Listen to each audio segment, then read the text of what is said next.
السلام علیکم ورحمۃ اللہ وبرکاتہ۔ الحمد للہ وکفا وسلام علی عبادہ الذین اصطفیٰ، اما بعد۔ اعوذ باللہ من الشیطان الرجیم، بسم اللہ الرحمن الرحیم۔ اللہم صلی علی سیدنا و نبینا محمد وعلی آل سیدنا و حبیبنا محمد وبارک وسلم، ولا حول ولا قوة الا باللہ العلی العظیم۔ آج کل لوگ بہت ذہنی طور پہ پریشان ہیں، اور یہی پریشانی کبھی کبھی بڑھ کر ذہنی امراض تک پہنچ جاتی ہے۔ انسان ذہنی تناؤ کا شکار ہے، ذہنی طور پہ مریض ہو چکا ہے، اور پھر اس کے اندر بہت سارے اوپینینز آتے ہیں۔ خاص طور پہ جب ہم بحیثیت مسلمان کی بات کرتے ہیں تو کچھ لوگ یہ بات کرتے ہیں کہ جی تم تو مسلمان ہو، تم کیوں پریشان ہو، کیا تمہارا ایمان نہیں ہے، وغیرہ وغیرہ۔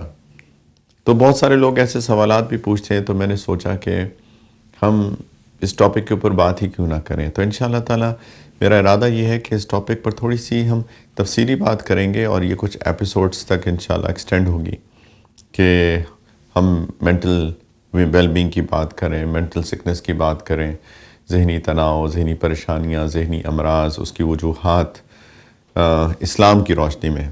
ساری بات ہے کہ چونکہ ہم دین کے پلیٹ فارم سے بات کر رہے ہیں، اور ہم کہہ رہے ہیں کہ ہمارا دین فطرت ہے، یعنی انسان کی فطرت کے اندر جو بھی چیزیں ہوتی ہیں، پیدا ہوتی ہیں، ان سب کو ہمارا دین ایڈریس کرتا ہے، اور اسی کو تو دین کہتے ہیں۔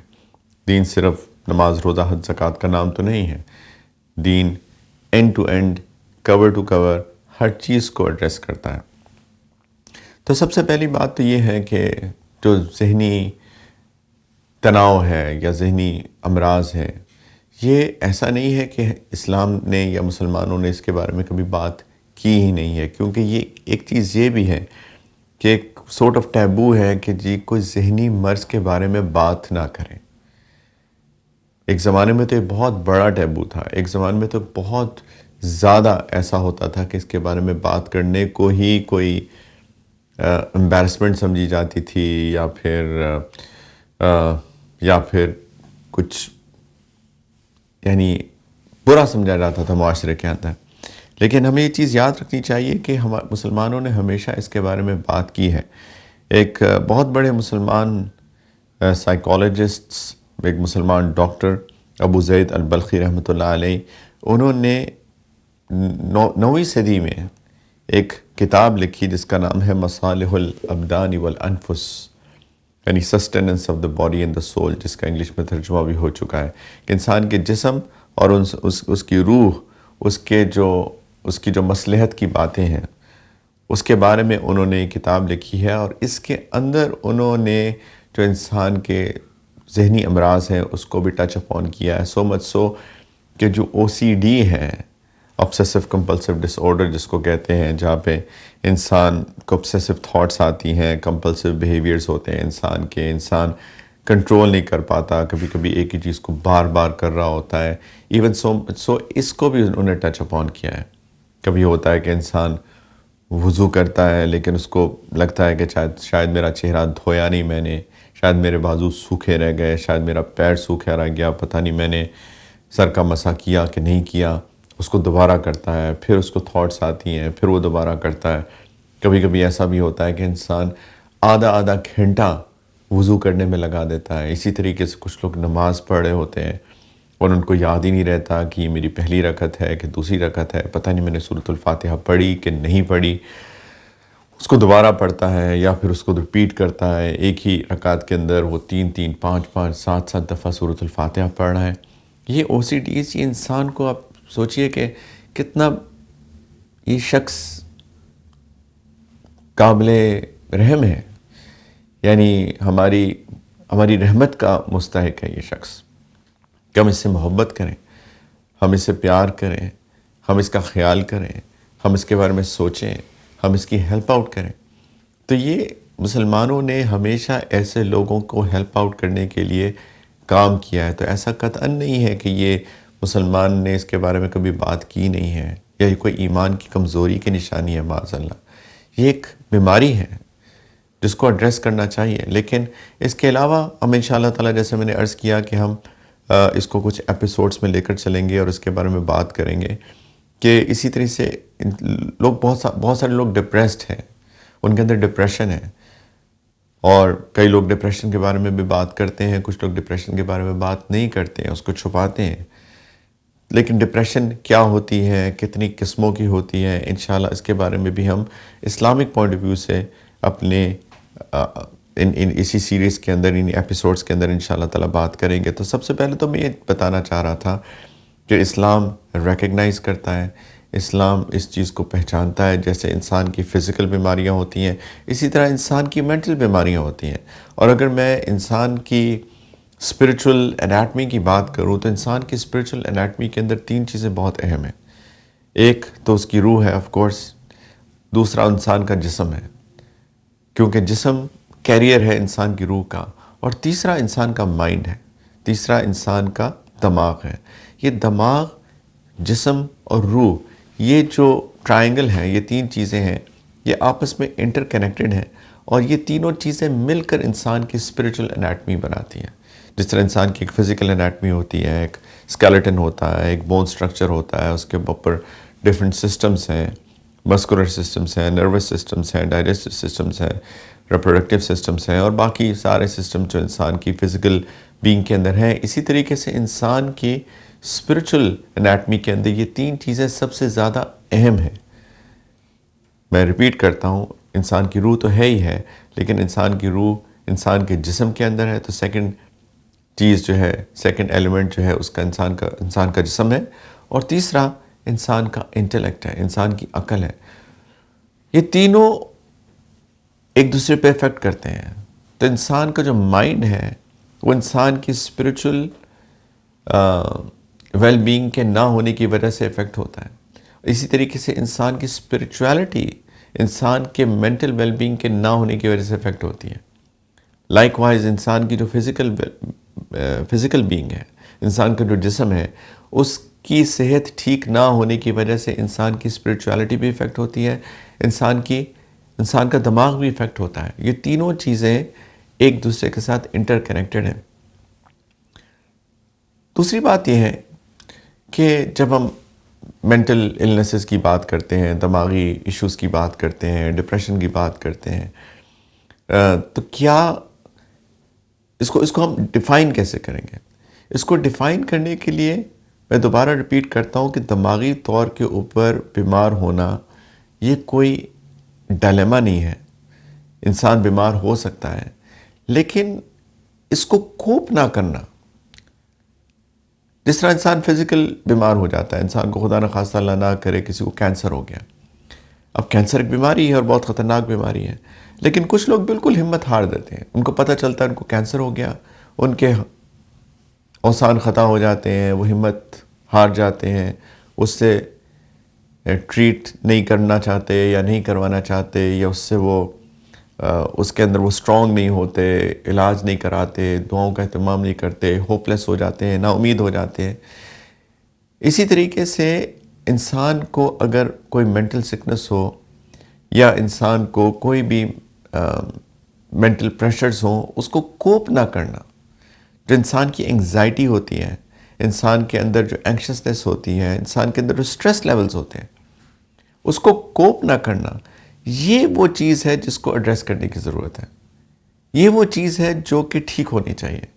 ورنہ انگزائٹی، سٹریس، یہ تو بہت کامن نیچرل ہیومن فینومینا ہے. آپ دیکھیے کہ صحابہ رضی اللہ عنہ اجمعین، ایون انبیاء علیہم السلام کے اوپر بہت سٹریس آئے، ان کے اوپر بہت انگزائٹی آئی. ان کے اوپر نبی کریم علیہ السلام جب سیدہ خدیجہ رضی اللہ تعالی عنہ کا انتقال ہوتا ہے، اور اسی سال میں ان کے چچا ابو طالب، ان دونوں کا انتقال ایک سال میں ہوتا ہے، سیدہ خدیجہ کا اور ابو طالب کا. تو نبی کریم علیہ السلام کے اوپر ایک بہت غم آیا، اور اتنا غم آیا کہ نبی کریم علیہ السلام نے اس سال کو عام الحزن کہا کہ یہ غم کا سال تھا. آپ سوچئے کہ کتنے غم کی کیفیت ہوگی جس کی وجہ سے اللہ کے رسول صلی اللہ علیہ وسلم نے اس کو غم کا سال کہا. تو ایسا نہیں ہے کہ غم انسان کو آتا نہیں ہے، غم ہر انسان کے اوپر آتا ہے، لیکن اس کو کوپ کیسے کیا جاتا ہے؟ یہ ایک میٹر آف کنسرن ہے۔ اسی طریقے سے نبی کریم علیہ السلام جب طائف تشریف لے کر گئے اور جس طریقے سے لوگوں نے ان کے ساتھ سلوک کیا، جس طریقے سے بچوں نے ان پہ پتھر پھینکے اور وہ لہو لہان ہو گئے، یہ چیز اللہ کے رسول صلی اللہ علیہ وسلم کو بہت اس نے نفسیاتی طور پہ تکلیف تھی۔ سیدہ عائشہ رضی اللہ تعالی عنہ نے بہت بعد میں نبی کریم علیہ السلام سے پوچھا کہ کیا آپ کی زندگی میں احد سے زیادہ مشکل دن بھی آیا؟ احد بہت مشکل دن تھا، بہت سخت دن تھا، جب 70 سے زیادہ صحابہ شہید ہو گئے، نبی کریم علیہ السلام خود سے زخمی ہو گئے اور بہت سارے صحابہ بھی بہت زخمی ہوئے، تو بہت تکلیف دہ دن تھا۔ تو نبی کریم علیہ السلام نے فرمایا ہاں، طائف کا دن۔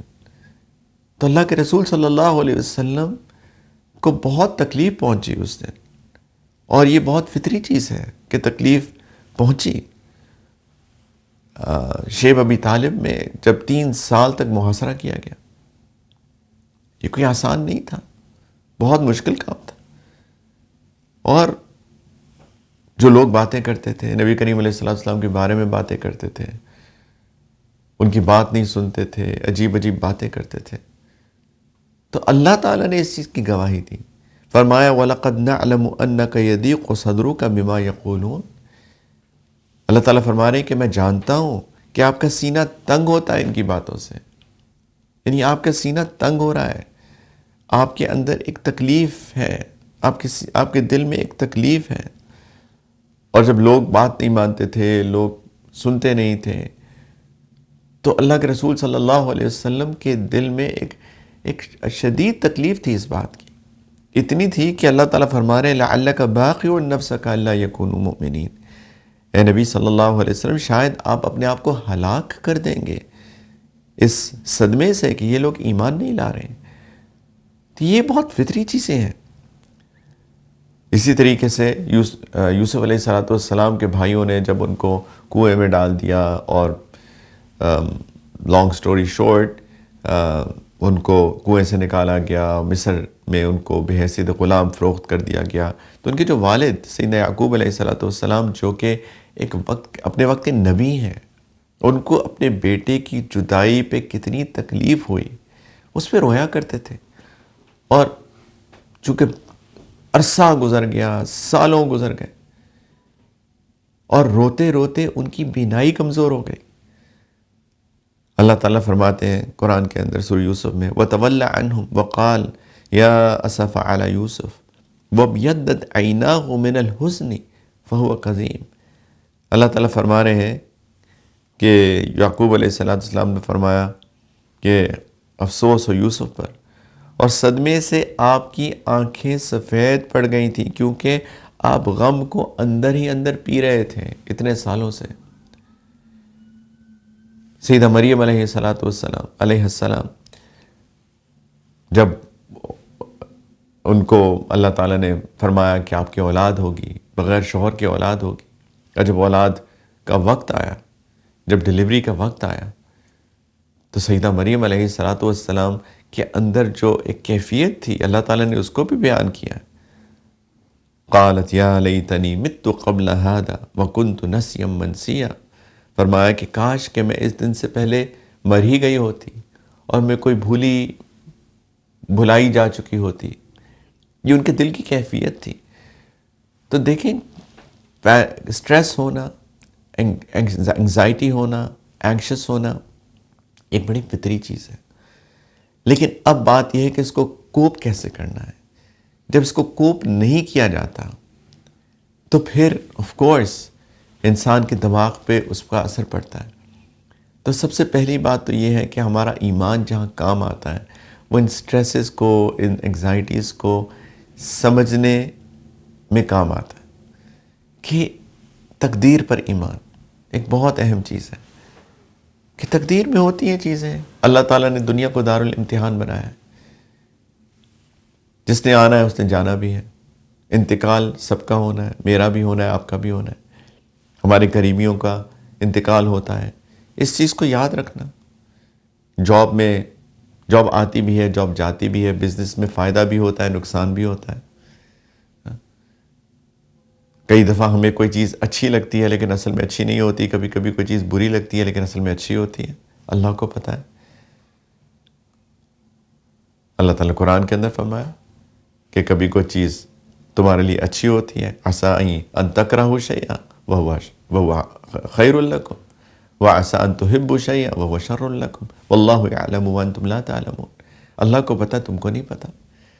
تو دین کا سیکھنا، قرآن کو سمجھنا، اس پہ تفکر کرنا، دنیا کی بے ثباتی کو سمجھنا، دنیا ایک دارالامتحان ہے، امتحان کی جگہ ہے، ہر چیز جو ہو رہی ہے کسی مقصد، کسی حکمت کے تحت ہو رہی ہے، اس کو سمجھنا، تو انسان کے جو ایک نیچرل فطری پینکس یا انگزائٹی ہوتی ہے اس کو انسان کوپ اپ کر پاتا ہے، ایسا نہ ہو کہ وہ اتنا زیادہ ہو جائے کہ انسان کے دماغ میں اثر ڈالے۔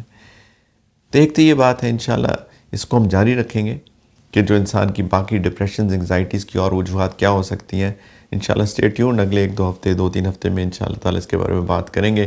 چھوٹی سی بریک لیتے ہیں، اس کے بعد آپ کے سوالوں کے ساتھ دوبارہ حاضر ہوتے ہیں۔ السلام علیکم ورحمۃ اللہ وبرکاتہ، ویلکم بیک۔ بریک کے بعد آپ کے سوالوں کے ساتھ حاضر ہیں۔ کسی نے سوال پوچھا ہے کہ Y do people lie so easily even in minor matters, کہ لوگ اتنی آسانی سے جھوٹ کیسے بول دیتے ہیں ایون چھوٹی چھوٹی باتوں پر۔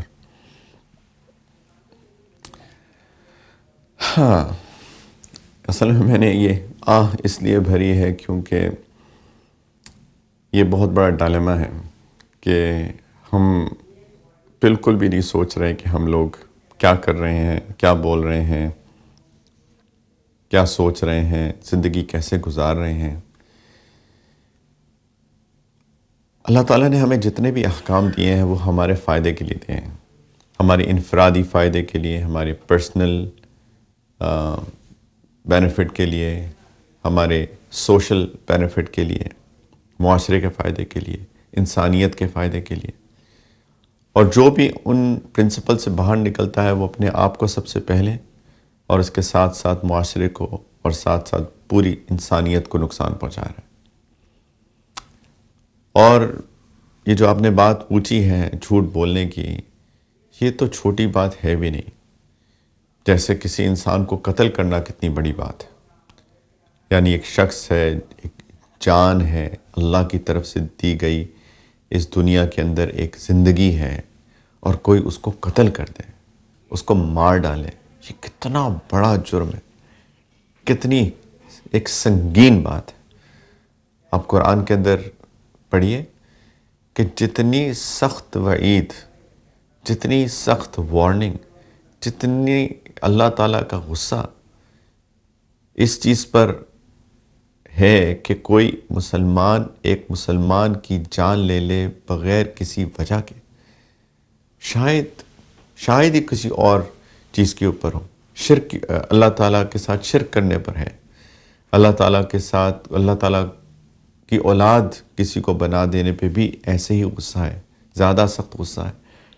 لیکن اس کے علاوہ اگر شاید یہ میرا اپنا پرسنل تجزیہ ہے، ایک ذاتی تجزیہ ہے، لیکن ہو سکتا ہے کہ کسی کی نظر میں کچھ اور ہو، لیکن میرے خیال میں اگر دوسرے نمبر پر اللہ تعالیٰ کی وعید یا اللہ تعالیٰ کی ناراضگی یا اللہ تعالیٰ کا غصہ کسی شخص کے لیے ہے تو وہ اس کے لیے ہے کہ جو مسلمان ایک دوسرے مسلمان کی بغیر کسی وجہ کے جان لے لے۔ لیکن آپ دیکھیے قتل کتنا عام ہو گیا۔ آپ نے پوچھا کہ انسان جھوٹ کیسے اتنے آرام سے بول دیتا ہے، انسان قتل کیسے اتنے آرام سے کر دیتا ہے؟ ہاؤ کین اٹ بی کہ ایک انسان دوسرے کو مار ہی ڈالے؟ ایک انسان کی زندگی بچانا، اللہ نے فرمایا، ایسا ہے جیسے ساری انسانیت کو بچا لیا، اور ایک انسان کو قتل کرنا ایسا ہے جیسے ساری انسانیت کو مار ڈالا۔ کتنی بڑی چیز ہے یہ! تو اس سے پوچھئے نا جس کا کوئی قریبی قتل کر دیا جاتا ہے، اس کے لیے تو ایسا لگتا ہے کہ پوری انسانیت ختم ہو گئی۔ یا دوسری بات یہ بھی ہے کہ جب انسان کے اندر سے وہ چیز ہی ختم ہو جائے، وہ جذبہ، وہ احساس ہی ختم ہو جائے کہ قتل کرنا کوئی بڑی بات ہی نہیں ہے، تو پھر تو 1 کو مارے، 2 کو مارے، 10 کو مارے، 100 کو مارے، 1,00,000 کو مارے، کیا فرق پڑتا؟ بالکل ایسے ہی جھوٹ بھی انسانی معاشرے کو تباہ کر دیتا ہے۔ سچ پہ ہی تو ہر چیز کی بنیاد قائم ہے. دا فیکٹ کہ میں آپ سے بات کر رہا ہوں اور آپ میرے اوپر ٹرسٹ کریں کہ میں آپ سے صحیح بات کر رہا ہوں, میں آپ سے سچ بول رہا ہوں, اسی پہ تو سارا معاشرہ کھڑا ہے. آپ میرے سے بات کریں, مجھے کوئی خبر دیں, آپ مجھے کوئی بات بتائیں اور میں آپ پہ ٹرسٹ کروں, آپ پہ اعتبار کروں کہ آپ جو بھی مجھ سے بات کریں گے وہ ٹھیک ہوگی, اور اس کی بیس کے اوپر میں اپنے ڈیسیژنز لوں گا. اسی پہ تو سارا معاشرہ کھڑا ہے. جب جھوٹ بولا جاتا ہے وہ کسی لیول پہ ہو, آپ نے فرمایا ایون ان مائنر میٹرز, چھوٹی سی بات پہ, لیکن چھوٹی بات ہو بڑی بات ہو اس سے فرق نہیں پڑتا. جب جھوٹ بولا جاتا ہے تو ایک بنیاد ختم ہو جاتی ہے, ٹرسٹ فیکٹرز ختم ہو جاتے ہیں, اعتبار ختم ہو جاتا ہے. جب اعتبار ختم ہو گیا تو پھر کیا چیز باقی رہ گئی پیچھے؟ پھر تو معاشرہ ختم ہو گیا, پھر معاشرے کی دھجیاں اڑ گئی. پھر میں کہاں جاؤں, آپ کہاں جائیں, ہم کس کے پاس جائیں, ہم کیا کریں؟ میں نے آپ سے کوئی چیز خریدنی ہے اور آپ جھوٹ بول کے مجھے چیز بیچ رہے ہیں, تو میں کیا کروں؟ میں کدھر جاؤں؟ مجھے تو وہ چیز چاہیے. میں کچھ بھی تو نہیں کر سکتا زندگی میں, کیونکہ ہر بندہ جھوٹ بول رہا ہے. ٹرسٹ ختم ہو گئے. ٹھیک, انسان کو سمجھنا چاہیے کہ جھوٹ ہے کیا. میں اس لیے اتنی بات کو تھوڑا پھیلا رہا ہوں کہ لوگوں کو استحضار ہی نہیں ہے کہ جھوٹ بولنا کیا چیز ہے. جیسے قتل کر دینا بہت بڑی چیز ہے, جھوٹ بول دینا بھی ایسے ہی بہت بڑی چیز ہے. اس کو لوگ چھوٹا مت سمجھیں, بلکہ ایک مسلمان تو جھوٹ بول ہی نہیں سکتا. نبی کریم علیہ الصلوۃ والسلام نے فرمایا آیت المنافق ثلاث, منافق کی 3 نشانیاں ہیں. یعنی یہ مسلمان نہیں ہو سکتا, یہ منافق ہے. اور 3 نشانیوں میں سب سے پہلی چیز اذا حدث کذب, جب وہ بولتا ہے تو جھوٹ بولتا ہے. وَإِذَا وَعَدَ أَخْلَفَ, جب وہ وعدہ کرتا ہے تو وعدہ خلافی کرتا ہے. وَإِذَا اؤْتُمِنَ خَانَ, اور جب اس کے پاس کوئی امانت رکھوائی جاتی ہے تو اس میں خیانت کرتا ہے. یہ مسلمان نہیں ہے, یہ تو منافق ہے. اللہ کے رسول فرما رہے ہیں صلی اللہ علیہ وسلم, یہ عمل کا نفاق ہے. عملی طور پہ انسان اپنے آپ کو منافق شو کر رہا ہے. ایک نفاق ہوتا ہے جو چھپا ہوتا ہے, دل کے اندر ہوتا ہے, اعتقادی نفاق, وہ کوئی دیکھ نہیں سکتا. یہ عملی نفاق ہے, نظر آ رہا ہے یہ منافق ہے. کیونکہ مسلمان اور جھوٹ بولے ہو ہی نہیں سکتا, مسلمان اور وعدہ خلافی کرے ہو ہی نہیں سکتا. مسلمان ہو, اس کے پاس امانت رکھوائی جائے, وہ کسی بھی لیول کی امانت ہو. آپ میرے پاس اپنی گاڑی چھوڑ جائیں, امانت ہے. آپ مجھے کچھ پیسے قرض دے دیں, امانت ہے. آپ میرے پاس کوئی پوزیشن ہے, کوئی سٹیٹس ہے, کوئی میں جاب کرتا ہوں, امانت ہے. میں کسی کمپنی کو لیڈ کر رہا ہوں, کوئی ہیڈ آف دا آرگنائزیشن ہوں, میں CEO ہوں, امانت ہے. اسی طریقے سے کوئی بھی کسی بھی لیول کا, کسی بھی سطح کا میرے پاس کوئی سٹیٹس ہے, امانت ہے. خیانت نہیں کر سکتا ایک مسلمان, کسی بھی لیول کی خیانت نہیں کر سکتا. 3 چیزیں بتائیں, اور ایک اور حدیث میں 4 ہیں. یہ جو حدیث میں نے عرض کی, ادھر 3 نشانیاں ہیں, ایک اور حدیث مبارکہ میں 4 ہیں. اور وہ چوتھی چیز یہ ہے وَإِذَا خَاصَمَ فَجَرَ, او کما قال علیہ الصلوۃ والسلام, کہ جب کوئی لڑائی ہو جاتی ہے تو برے برے الفاظ استعمال کرتا ہے. یہ بھی مسلمان نہیں کر سکتا. تو پلیز سمجھیے جھوٹ کیا چیز ہے. جھوٹ ایک معاشرے کو تباہ کر دیتا ہے. جھوٹ ایک معاشرے کو ڈسٹروائے کر دیتا ہے. انسان کے منہ سے اتنی سخت بدبو آتی ہے جب وہ جھوٹ بولتا ہے. حدیث میں ترمذی کی روایت بیان کروں, نبی کریم علیہ السلام نے فرمایا کہ جب انسان جھوٹ بولتا ہے تو اس کے منہ سے اتنی سخت بدبو آتی ہے کہ جو اس کے گرد گرد فرشتے ہیں, محافظ فرشتے ہیں, اسے 1 میل دور کے فاصلے پہ چلے جاتے ہیں. فرشتے بہت معصوم مخلوق ہیں. فرشتے ان کو خوشبو اچھی لگتی ہے, ان کو بدبو بالکل پسند نہیں ہے. ان کو پاکیزگی اچھی لگتی ہے, ان کو ناپاکی سخت ناپسند ہے. جو شیاطین ہوتے ہیں, شیاطین الجن جو ہوتے ہیں, ان کو بدبو اچھی لگتی ہے, ان کو برائیاں اچھی لگتی ہیں, ان کو ناپاکی اچھی لگتی ہے. اسی لیے جہاں گندی جگہ ہوتی ہیں وہاں پہ شیاطین الجن ہوتے ہیں. اسی لیے جب ٹوائلٹ میں جانے کی دعا ہے، اللہ کے رسول صلی اللہ علیہ وسلم نے فرمایا کہ اللہ کی پناہ طلب کر لیا کرو، اللہم انی اعوذ بک من الخبث والخبائث، کہ اللہ میں آپ کی پناہ طلب کرتا ہوں یہ جو جنات ہیں، مرد اور خواتین، جو شیطان ہے، شیاطین الجن ہے، جنات اچھے بھی ہوتے ہیں آف کورس، ناپاکی کی جگہ ہے تو وہاں پہ شیاطین الجن ہوتے ہیں. تو اینی وے فرشتے جو ہیں وہ معصوم ہیں، ان کو خوشبو اچھی لگتی ہے. جب انسان جھوٹ بولتا ہے تو اس کے منہ سے اتنی سخت بدبو آتی ہے کہ یہ جو فرشتے اللہ نے متعین کیے ہیں ہماری حفاظت کے لیے، وہ دور چلے جاتے ہیں، 1 میل دور چلے جاتے ہیں، کیونکہ وہ اس بدبو کو لے ہی نہیں سکتے. اتنی سخت اور اتنی گندی چیز ہے جھوٹ بولنا، انسان بدبودار ہو جاتا ہے. اور اسی پہ قیاس اگر کریں تو سارے کے سارے گناہ جو ہیں ان میں بدبو ہے. جھوٹ بولنا ایک کبیرہ گناہ ہے. اسی طریقے سے غیبت کرنا کبیرہ گناہ ہے. اسی طریقے سے کسی کو حقیر سمجھنا کبیرہ گناہ ہے، وغیرہ وغیرہ. تو ان سب میں بدبو ہے، اسی پہ قیاس کریں. ایک دفعہ نبی کریم علیہ السلام تشریف فرماتے اور صحابہ کو فرما رہے تھے کبیرہ گناہ کون سے ہیں. فرمایا الکبائر الاشراک باللہ وعقوق الوالدین. بہت آرام سے فرما رہے تھے کہ اللہ کے ساتھ شرک کرنا کبیرہ گناہ ہے، والدین کے ساتھ بدسلوکی کرنا کبیرہ گناہ ہے. ایک دم سے چہرے میں ایک تناؤ آ گیا اور فرمایا 2 روایتیں ہیں، وشہادت الزور، یا فرمایا وقول الزور، کہ جھوٹی گواہی دینا یا پھر جھوٹ بولنا. اور بار بار فرمایا وقول الزور وقول الزور وقول الزور وقول الزور، یعنی جھوٹ بولنا بھی کبیرہ گناہ ہے، جھوٹ بولنا بھی کبیرہ گناہ ہے، جھوٹ بولنا بھی کبیرہ گناہ ہے. فرماتے ہی چلے گئے.